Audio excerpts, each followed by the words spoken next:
Conversas IGEA, um espaço onde profissionais de saúde têm conversas para lá do óbvio. Aqui, a saúde sente-se e a ciência entende-se. Sejam bem-vindos. Episódio 1. O que é que o teu sistema nervoso está a tentar dizer-te? Olá, eu sou a Andreia, sou enfermeira e estou aqui com a Diana, que é médica, e vamos começar hoje esta série de YouTube, podcast, que era algo que já andávamos a querer fazer há muito tempo e chegou agora o momento. Olá a todos, estamos muito contentes de estar aqui convosco e se calhar aquilo que vamos começar por fazer é apresentar-vos o projeto da IGEA Collective. Eu e a Andreia fundámos este grupo com o objetivo de trazer-vos novidades em termos daquilo que nós chamamos de saúde integral, ou seja, a saúde em todas as suas vertentes. Nós temos vários ramos de atuação que depois vocês podem explorar mais no nosso website. E vamos trabalhar com profissionais, vamos trabalhar com o público em geral, vamos trabalhar com empresas, mas depois, à medida que vamos continuando as nossas conversas, vamos abrindo as portas destas várias vertentes. E com a IGEA surgiu também a questão de começarmos aqui conversas IGEA. O que é que tens a dizer sobre estas conversas, Andreia? Então, as conversas IGEA são quase que colocar aqui no microfone muitas das conversas que nós temos entre nós, conversas sobre saúde e sobre esta nossa visão integral da saúde. Tanto eu como a Diana trabalhamos muito sobre o estilo de vida e fomos sentindo falta aqui de outros conhecimentos que fomos à procura e, no fundo, o que está na base da IGEA, o que está na base das conversas IGEA, onde juntamos o tema do estilo de vida com o sistema nervoso e a saúde feminina. Acabamos por falar, sim, é verdade, muito para mulheres, também é o nosso principal público e consumidor dos nossos serviços e, portanto, também nos faz muito sentido que assim seja. E, portanto, vamos trazer conversas sobre saúde para além do óbvio. Temos a visita do gato da Andreia. Sim. Entretanto, sim. E acho que escolhemos este primeiro episódio também, em que vamos falar, se calhar, sobre sistema nervoso ou começar a abrir a porta sobre sistema nervoso. Mas escolhemos este tema porque acho que tanto eu como a Andreia estávamos a notar que em consulta nos aparece muita gente que vem exausta, mas até a fazer aquilo que consideram correto em termos de saúde, ou seja, comem bem, deitam-se às horas corretas, digamos assim, entre aspas, que fazem exercício físico, mas mesmo assim se sentem sem energia, cansadas, não com aquela disposição e com aquela energia com que gostariam. E então, como a Andreia disse, nós começámos a perceber que havia aqui uma peça que faltava quando nós falamos de estilo de vida, que embora nós falemos muito, por exemplo, da gestão do stress, mas na verdade o sistema nervoso acaba por ser muito mais que isto, não é, Andreia? Sim, e algo que também notamos é que isto é mais comum ou surge-nos mais quando falamos na mulher, que acaba por tentar aqui cobrir vários papéis ao longo do seu dia e que sim, nem fazendo tudo by the book, consegue de facto manter a sua energia ao longo do dia. O que acontece muitas vezes também é uma irritabilidade que vem sem saber muito bem de onde é que vem. E aquilo que nós acreditamos e que começamos hoje aqui também a abrir é esta peça do sistema nervoso, temos que falar mais sobre isto e para conseguirmos perceber porque é que o corpo nos começa a dar estes sinais, o que é isto do sistema nervoso, não é? O que é que está por detrás destes sintomas que nós aqui falámos, destes sinais.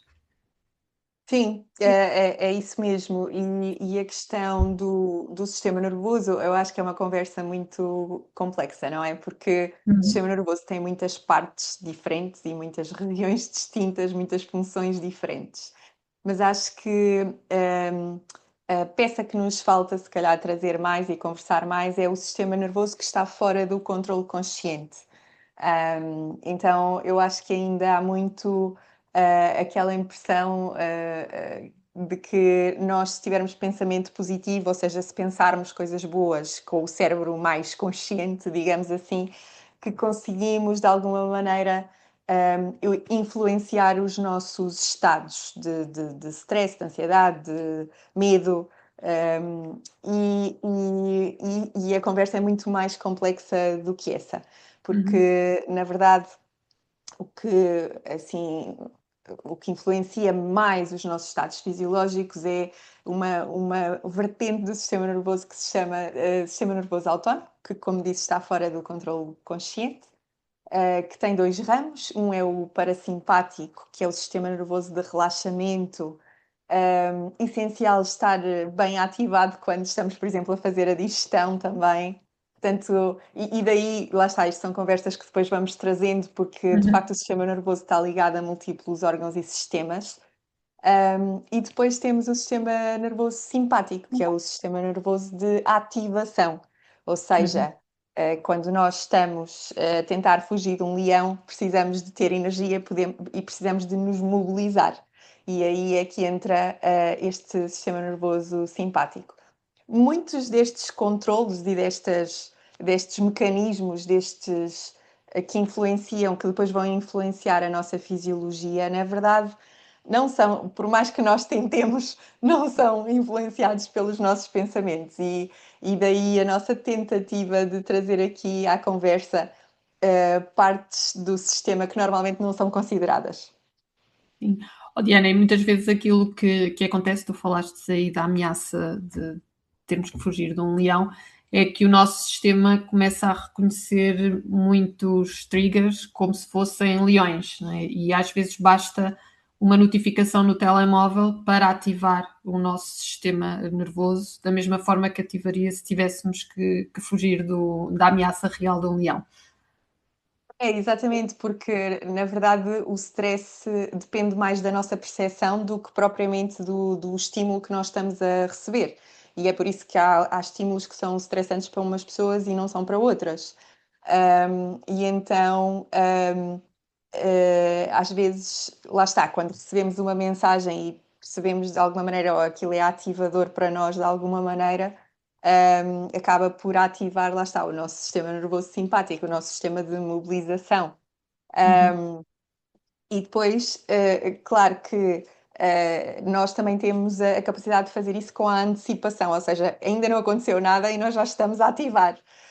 E isso também é uma capacidade nossa, isto porque o nosso sistema nervoso autónomo e esse. Eu acho que a prioridade do nosso sistema nervoso é sempre manter-nos em segurança. E, portanto, os programas de segurança acabam por ser muito mais importantes em termos hierárquicos, ou seja, são prevalentes em relação aos programas do raciocínio, digamos assim. E é por isso que é tão difícil, através da parte racional, nós darmos resposta a estes programas que vêm da nossa história de vida e que vêm daquilo que nós interpretamos como seguro e não seguro. Que eu acho que é isso que nós vemos muitas vezes na clínica, não é? Com várias faces diferentes, não é, Andréia? Sim, sim, sim. E no fundo aquilo nós precisamos desse sistema de alerta, né, para também sobrevivermos. O grande problema é a sobrecarga crónica do sistema, que faz com que não haja ligar e desligar. Estamos sempre ligados, mesmo em momentos em que precisávamos de recuperar, como por exemplo na noite do sono e a perturbação que também pode trazer para o sono, que às vezes efetivamente a pessoa está 8 horas a dormir, mas nem sempre é um sono que traz o descanso necessário por isto mesmo, não é?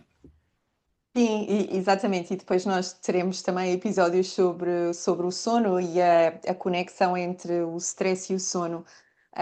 Mas claro que, como nós costumamos dizer, o sono é só uma parte do dia, não é? Nós começamos, se nós passamos o dia inteiro ativados, não é? Com um sistema simpático ali, com o pé sempre no acelerador, é muito difícil chegar à noite e de repente fazer a mudança para o travão, não é? E para o sistema de relaxamento.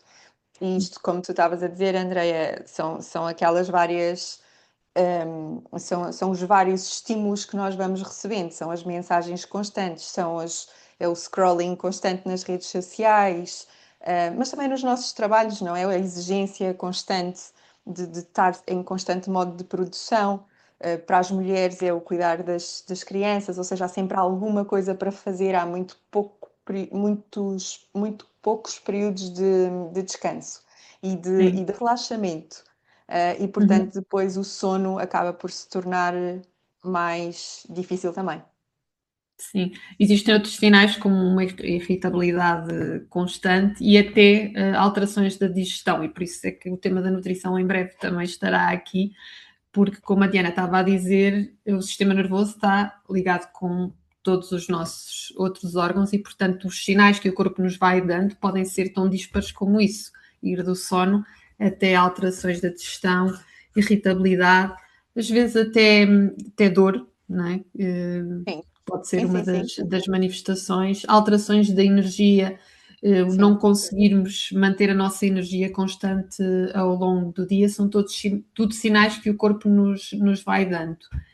E queria aqui também trazer um tema, estavas a falar e eu estava-me a lembrar. Nós temos muita dificuldade em parar, em não estar a produzir, e não sei o que é que tu achas, mas quando tu estavas a falar nisso, a minha cabeça foi logo para as nossas crianças, que hoje em dia têm muita dificuldade em terem momentos de não fazer nada, de estarem no ócio. Sim, sim, Nós somos adultos que neste momento vivemos super acelerados e a nossa infância foi tão diferente e teve tantos momentos de ócio e de aborrecimento, não havia nada para fazer e estamos no ponto em que estamos.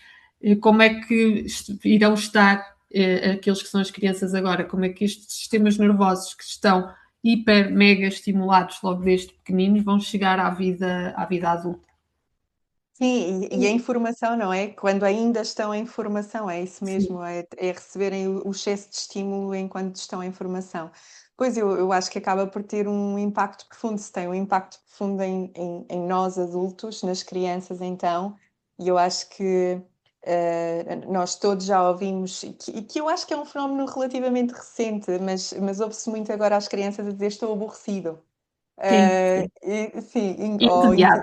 entediado, estou entediado, exato. Que era uma coisa que se calhar na nossa altura não me lembro, se calhar é porque não me lembro, mas não me lembro de facto de ser uma questão, não é? Nós Sim. criávamos, acabava por, as pessoas tinham que usar a imaginação para fazer acontecer as coisas à volta delas. E eu acho que isso para já, a imaginação é uma peça muito importante no desenvolvimento das crianças e, portanto, se nós estamos em constante estímulo, não há oportunidade para a imaginação, não é? Uhum. Mas depois, porque é impossível um sistema nervoso organizar-se com tanto estímulo diferente, não é? Com tantos brinquedos, com tanta coisa na televisão, com o constante scrolling que nunca para nos telemóveis e as crianças já têm acesso a isso. Portanto, é de facto. Eu acho que nós, até certo ponto, enquanto sociedade, também achamos que a informação nos vai salvar de alguma maneira.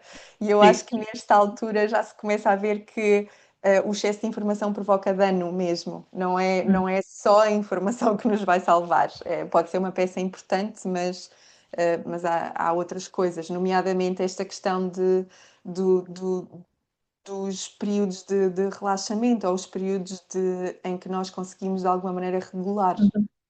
Sim, sim, e isto vê-se muito também no nosso mundo de trabalho, em que nós nos identificamos muito com aquilo que fazemos, não é? Nós somos aquilo que fazemos e isso é uma construção, não é verdade, nós somos muito mais do que aquilo que fazemos, mas no nosso país, pelo menos, nós temos muito esta cultura e basta vermos, não é? Nós quase que os bons profissionais são aqueles que ficam mais horas a trabalhar.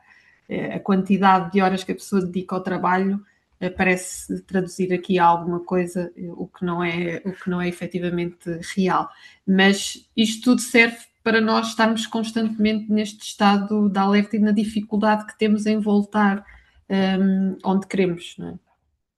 Sim, e eu acho que isso é consequência da nossa sociedade, ou seja, a produção constante é muito encorajada sempre, hum, que não é de todo fisiológico para nós, não é? Nós no passado, ou historicamente, tínhamos períodos de descanso muito maiores e nós estamos preparados para esses períodos de descanso e desativação.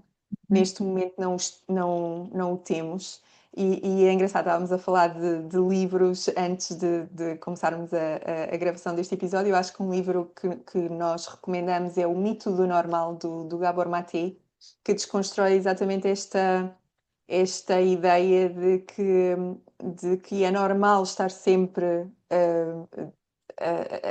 Que há padrões que nós temos do ponto de vista social que de facto parecem normais, mas podem ser normais porque estão normalizados, mas não são naturais para nós. E eu acho que isso é uma coisa importante. E a outra coisa que também já falámos, Andreia, não sei se queres tocar nisso, que é a questão de quando uma pessoa descansa ser considerada mais fraca, frágil ou não conseguir produzir da mesma maneira. Sim, sim. Acho que esse que é um ponto importante e que impede, se calhar, muitas vezes das pessoas, apesar de se sentirem no limite, de pedirem ajuda ou de conseguirem assumir que precisam de facto de parar e de ajuda. É quase que hoje em dia nós utilizarmos, dizermos que estamos exaustos e que precisamos de parar de trabalhar ou que até houve um diagnóstico de burnout, verbalizar isto para os outros é, para a maior parte, um sinal de fraqueza. E isso impede que também as pessoas peçam ajuda e que muitas vezes verbalizem isso em consulta. Nós já passamos aqui, estávamos a falar há pouco da questão do sono. Há uma normalização da falta de sono ou de um sono não reparador, de tal forma que a maior parte das pessoas não o referem em consulta, mesmo pessoas que efetivamente dormem poucas horas, que dormem uma noite inteira e não se sentem descansadas de manhã, se não forem questionadas diretamente, muitos deles não abordam este tema. E também, quando é abordado, para a maior parte a solução mais rápida acaba por ser a medicação, e que em muitos casos nós sabemos que pode ser necessário, mas existem outras intervenções também comportamentais que deveriam ser aqui introduzidas. Mas esta normalização daquilo que não está bem é aqui muito impeditivo de se mudarem os hábitos. E mais do que a normalização, eu acho que em relação ao sono é quase uma glorificação, não é? As Sim. pessoas que dormem menos são as mais resistentes e são as mais Sim, olha, aqui positivas. um à parte, em Portugal, acho que o nosso ex-presidente da República, que sempre se gabou de dormir menos que 5 horas, acho que desse aspecto também contribui, não é algo que, como Claro. figura pública, expormos isto como sendo normal. Efetivamente há uma percentagem muito pequena de pessoas no mundo que saem do normal e que têm uma necessidade muito menor de sono, e provavelmente ele estará lá, mas isto não é a maior parte de nós. Não, de todo. E depois, quando falarmos de sono, também falaremos. O sono é um processo muito ativo, em que está a acontecer muita coisa. E, Uhum. portanto, nós, quando cortamos eu até, é engraçado, porque eu, em consulta, também tento desconstruir para as pessoas. E há pessoas que têm muito aquela tendência de, eu tenho tempo para dormir quando morrer, e coisas assim, Sim, coisas assim no género. Mas se nós um dia disséssemos assim, olha, hoje não vou fazer xixi, porque, quer dizer, são necessidades sim, básicas que nós temos, não é? E toda a gente acha disparatado quando nós dizemos hoje não quero ir à casa de banho. Quer dizer, temos que ter tempo para ir à casa de banho, porque faz parte do ritmo natural do nosso corpo, não é? E o sim. sono é um bocadinho assim, mas acho que temos a ilusão de que controlamos mais e que temos mais poder sobre o nosso sono ou sobre os ciclos de sono e vigília do que na verdade temos. Mas acho que depois falaremos melhor do sono noutro episódio, porque acho que também tem pano para mangas aqui. Sim. Mas de facto, esta conversa vem pela ligação ao sistema nervoso, por nós percebermos que o cuidar do nosso sistema nervoso é primordial, ou antes, às vezes, de outras intervenções que vimos na prática. E esta ativação, no fundo, nós precisando desta ativação, esta ativação crónica é aquilo que nos pode prejudicar e trazer fazer com que o corpo dê estes sinais. Existem intervenções que nós podemos fazer e aqui para também ficarem com a ideia de que nós estamos a transmitir-vos esta informação, mas há coisas que nós podemos, cada um de nós, ir fazendo para conseguirmos desativar este estado. É sempre uma intervenção muito individual e essa também é uma dificuldade, não existe uma receita universal para toda a gente, certo? E em consulta às vezes essa é uma das dificuldades porque há um baixo autoconhecimento também de cada um de nós, que nós não dedicamos tempo a conhecer-nos. E então quando temos que iniciar estes processos ainda há esse caminho para fazer. É completamente isso, e eu acho que lá está, somos tão bombardeados com informação e passamos muito pouco tempo a pensar e a sentir aquilo que faz sentido para nós, mais do que aquilo que faz sentido, mas como é que nos sentimos no corpo quando experimentamos determinada intervenção. E eu acho que aqui há várias intervenções que podem ser utilizadas, dependendo da pessoa.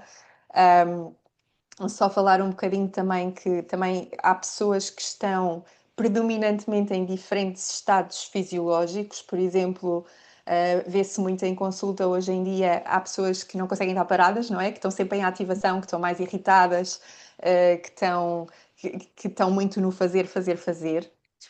Mas também há pessoas com um padrão em que estão um bocadinho mais anestesiadas, ou seja, em que parece que estão, mas não estão, ou seja, parece que não estão ligadas ao seu próprio corpo e à sua própria vida. E isso, às vezes pode haver tensão interna e a pessoa não ter propriamente. Por fora parece que a pessoa está calma, mas por dentro a pessoa sente a tensão, mas também pode haver um estado em que a pessoa esteja mesmo completamente desligada dela própria.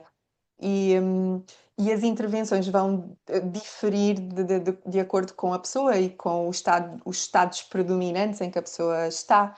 E uma coisa que nós costumamos conversar muito, por exemplo, é às vezes há pessoas que nos chegam às consultas e dizem: eu não consigo meditar, não consigo sentar-me e estar quieta a meditar. E isso é muito válido, ou seja, às vezes a ativação, pode acontecer uma de duas coisas, às vezes a ativação é tão grande que a pessoa não consegue estar quieta, sem movimento.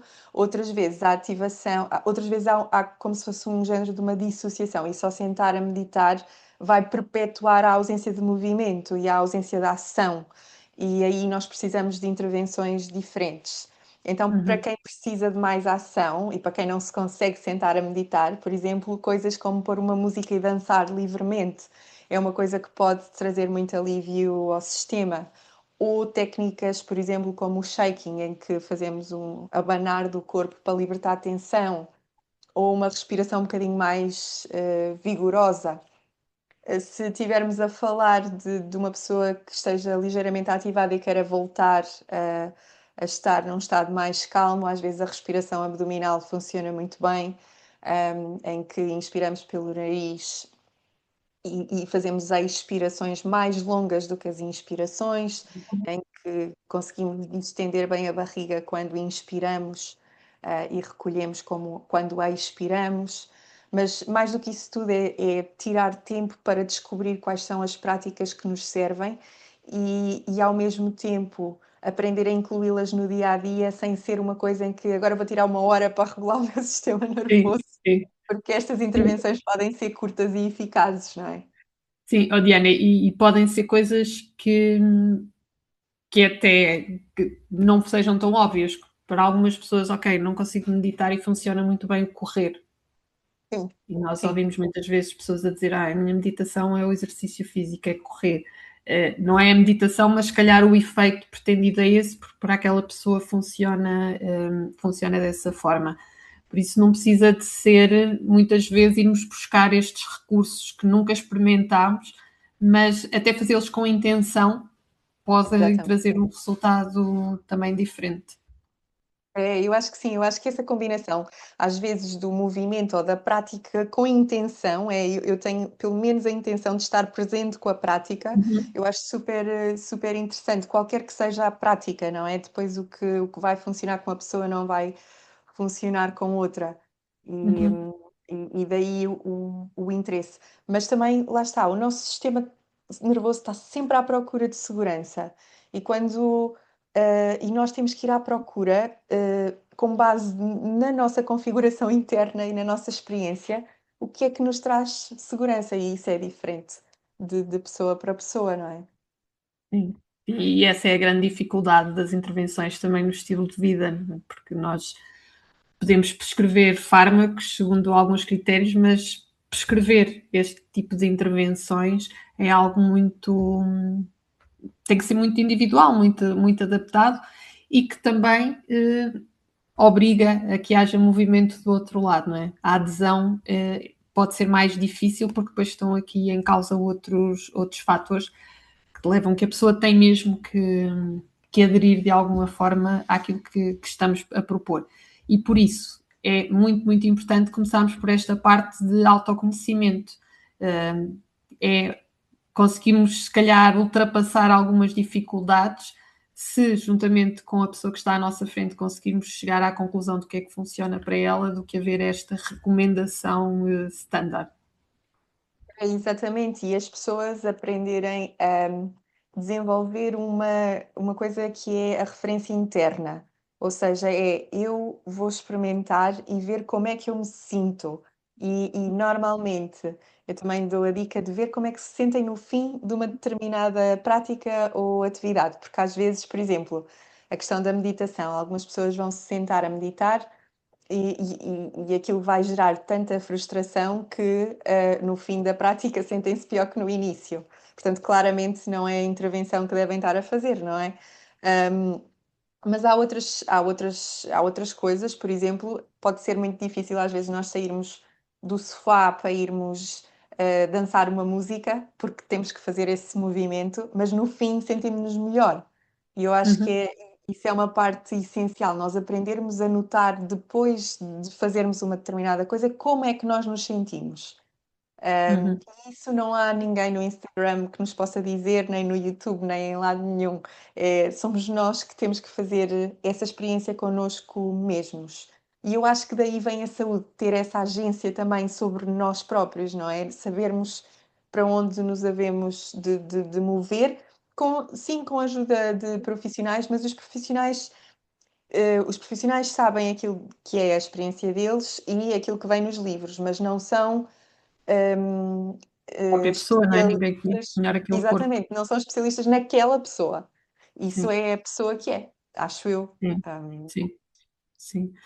Olha, acho que aqui uma coisa muito importante quando falamos em sistema nervoso e que já fomos aqui tocando é esta questão de encontrarmos o nosso ponto de segurança.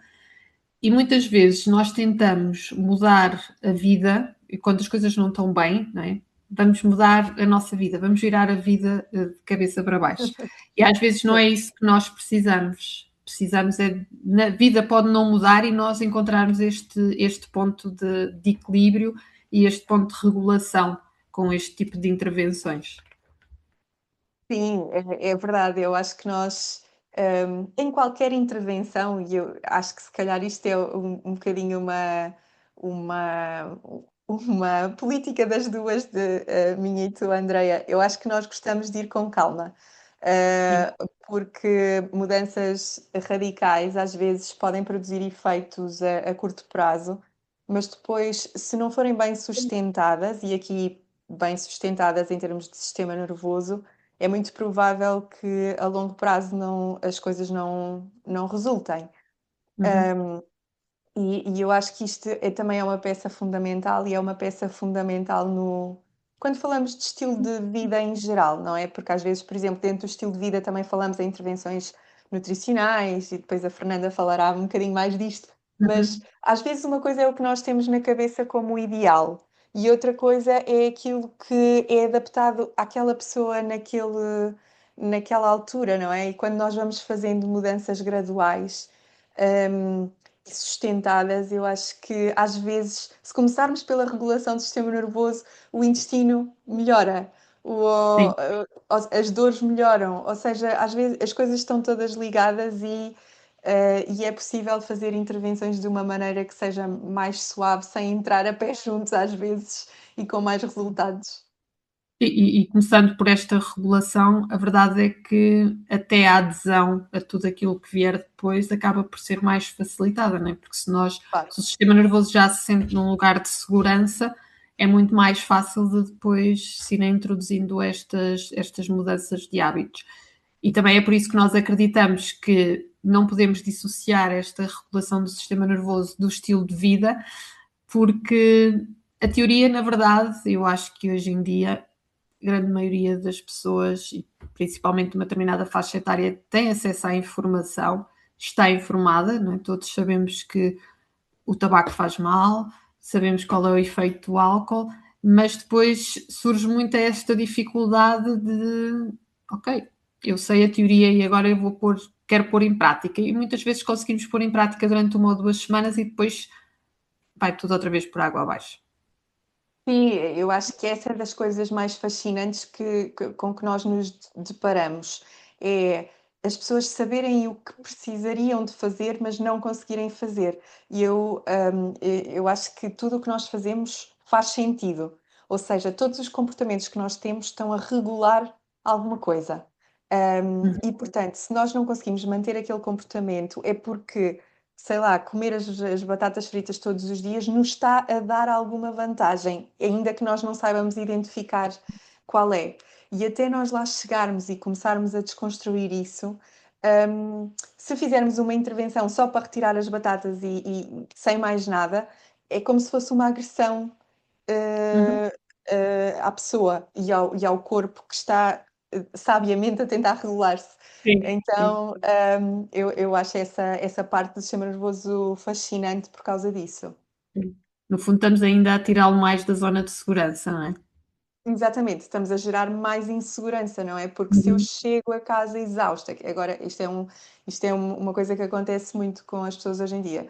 Estou exausta, não fiz nada no meu dia que me desse prazer e agora tenho ali um gelado espetacular no congelador, o gelado vai servir como um elemento regulador na vida da pessoa, não é? Se nós É. formos lá só tirar o gelado, de repente não há regulação, não há como regular de outra maneira. E é preciso esta compreensão para nós conseguirmos regular de outra maneira, para nós, se calhar, conseguirmos fazer as mudanças diárias que a pessoa está a precisar. Uhum. Ahm, Pronto, são coisas complexas, mas que nós Sim, e que nós vamos vamos falando agora aqui falando. ao longo das próximas Exatamente. semanas.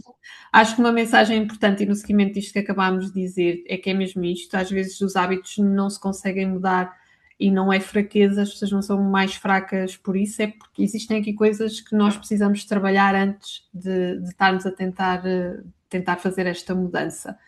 E que nem sempre as mudanças se conseguem fazer de facto sozinho e pode-se precisar de ajuda, está tudo certo, e desconstruirmos também esta ligação em pedir ajuda ou não conseguir fazer a mudança que se acredita que se deve fazer com fraqueza, não é? Muitas vezes é isto, é o nosso sistema nervoso desregulado e é precisar aqui de parar. Sim, completamente. E às vezes eu acho que esta coisa do descanso e da regulação, dar resposta a isso, é mesmo às vezes um ato de rebeldia, não é? Porque toda a Uhum. sociedade nos empurra para produzir, para fazer cada vez mais, para dar cada vez mais. Então, às vezes, pôr o pé no travão é mesmo dizer: Ok, não, espera aí, eu vou um bocadinho contra a corrente aqui. Então, aquilo que nós achamos que é fraqueza, que é admitir eu não consigo andar a este ritmo, na verdade exige muita coragem, não é? Porque é o contrário ao ritmo social.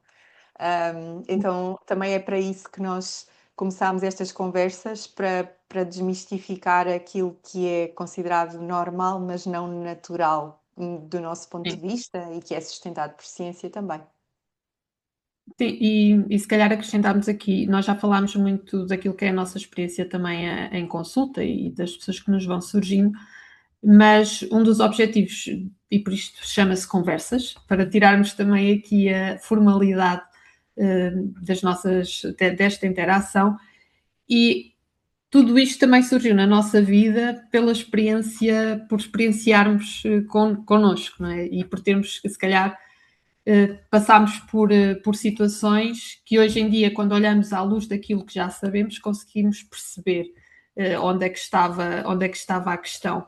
E foi isto também que nos levou a querer saber mais e a aprofundar o nosso conhecimento nesta área, sim, para resolver estas questões que nos vão surgindo em clínica, mas também pela nossa experiência pessoal e esta questão que a Diana estava a falar, e enquanto profissionais de saúde, quem nos estiver a ouvir provavelmente reconhece muito nisto. Nós, quando começamos a trabalhar com profissionais de saúde, trabalhamos horas e horas e horas, e parece que quem não consegue trabalhar estas horas e horas e horas é pior profissional de saúde, e deixamos de respeitar os nossos ritmos e a nossa natureza. E pormos um travão nisto tudo é preciso muita coragem, e é também sobre isto que vamos ir partilhando com vocês ao longo destas semanas. Sim, é exatamente isso. Vamos começando assim a tirar a tampa de vários tachos e É isso. começando a discutir coisas diferentes, portanto é isso, fiquem desse lado. Pronto, chegámos ao fim da nossa primeira conversa, que pretendia abrir aqui um bocadinho o horizonte do que é que nós vamos falar nas próximas semanas. Vamos estar as duas, podemos estar com outras colegas, ou pode estar só uma. Todas as semanas vai haver aqui um formato possivelmente um bocadinho diferente, mas o registro será o mesmo, e vamos seguir estes temas. Exatamente. E nós vamos deixar os episódios disponíveis no YouTube e noutras plataformas que depois anunciaremos também no Instagram. Sigam a nossa página do Instagram. Nós temos lá os 12 pilares da IGIA que servem de base para as conversas que vamos tendo. Se quiserem, deixem-nos os vossos comentários na secção de comentários, e vamos incluir também um presentinho desta vez, não é, Andreia? Sim, Neste sim. episódio. Sim, na descrição do episódio vai estar um PDF que podem descarregar com 5 sinais de sobrecarga do sistema nervoso, aquilo que nós estivemos aqui a falar, e também algumas ferramentas. Não é receita para nada, é mesmo para vos mostrar quais são os sinais e que existem intervenções que podem ser feitas, há algo que pode ser feito, e abrir-vos também aqui a curiosidade para os próximos episódios. Diana, não podemos terminar sem uma coisa que tínhamos combinado de fazer, que era recomendações. Pois é verdade. Sim. Recomendações. Olha, acho que já tocámos durante o episódio o livro do Gabor Maté, O Mito do Normal. Eu acho Uhum. que talvez seja a minha recomendação com este episódio, porque de facto desconstrói as noções daquilo que nós temos na cabeça como normal. Uhum. E acho que é um livro que facilita muito a reflexão sobre nós mesmas e sobre o que o corpo nos está a dizer também. Ok. Então, Tens hoje. recomendações, Andreia? Ah, eu recomendações, tinha também um livro, e depois no outro Sim. episódio vamos deixando também séries e filmes, mas pronto, eu por mim falo só mais de livros. E um livro que é Porque é que ninguém me disse isto antes?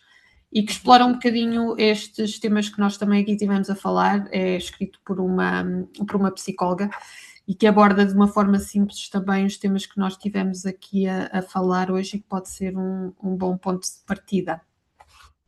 Muito bem. Sim. Então, eu queria só referir que vocês, no início e no final do podcast, vocês vão ouvir uma música. A música é um original. É um original do Vasco Cruz, que é filho da Andreia, e que nós temos muito orgulho em ter, a integrar ligeiramente a equipa com esta contribuição.